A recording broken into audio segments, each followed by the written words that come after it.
কে তাজা তাজা কিনে আসছি বোম্বাই মরিচ, খাওয়া হবে আজকে ভরপুর। এই যে দেখেন, খাবারের সাথে ছাড়া একবারই খাওয়া হবে। একটু আমসত্ত্ব নিয়ে নিলাম, আর একটু নিয়ে নিলাম কি লেবু। তো আজকে এটাকে সাইজ করব, দেখি এটার ভিতরে কি আছে। হ্যাঁ, দিয়ে দিলাম। এখন দিব কি একটু লবণ। এই যে সাইডে একটু লবণ রেখে দিছি, পরিমাণের চেয়ে একটু বেশি দিব নাকি, দেই খাইলে যা অনে রইব। এই যে দেখেন দিয়া দিছি। আরে লবণ পইরা হয়ে গেছে রে,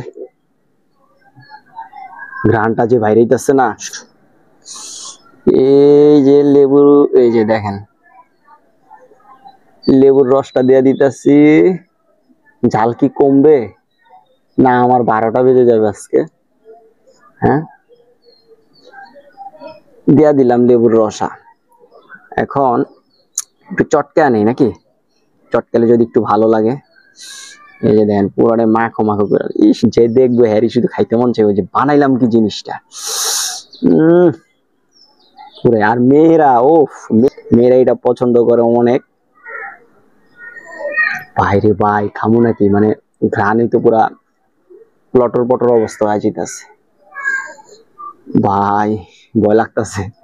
বোম্বাই মরিচ তো খাই নাই, শখের বসে বানাইছি, মনে করছি যে ভিতরে কোনো ঝাল টাল হইব না, কিন্তু এখন তো দেখি পুরাই মানে ওটার ফ্লেভারই আমার মাথা নষ্ট করে দিতেছে। খামু নাকি খামু না ওই চিন্তায় আছে। একটু লবণ দিই, যদি ক্যাচ করে দিয়ে একটা চা বানিয়ে দিয়া খাইতে পারি, ঠিক আছে। ঝাল টাল যদি না লাগে তাহলে তো ভালোই, বুঝলেন? জীবনের একটা রিস্ক নিয়ে নিতে হইব, কিচ্ছু করার নেই। ওকে, জীবনের একটা রিস্ক নিয়ে নিতে হইব, কিচ্ছু করার নেই। বাইরে ভয় লাগতেছে, মরিচ তো খাইনি এইভাবে কোনোদিন, ওই যে বিচিটা পর্যন্ত বাইরে গেছে। হ্যাঁ, কি আছে কপালে আল্লাহ জানে, জানি না। সঙ্গে থাকুন সবাই আর দেখতে থাকুন।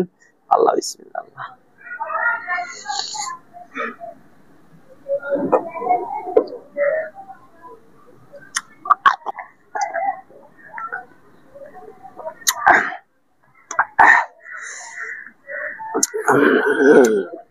মাপ চাই ভাই,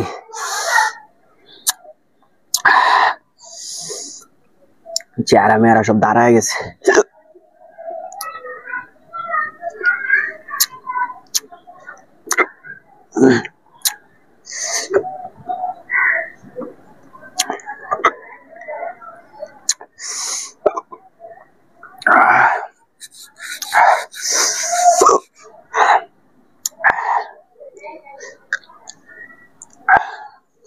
ভুলেও কেউ বাসায় এটা ট্রাই করতে যাবেন না। আমি ভাবছিলাম যে কচি, হ্যাঁ ঝাল হইব না, আমি জাস্ট মুখের ভিতরে দিছি, পুরাটাই আমার চিনচিন চিনচিন করে ওইটা এখন পুরো মুখটা ভরে গেছে।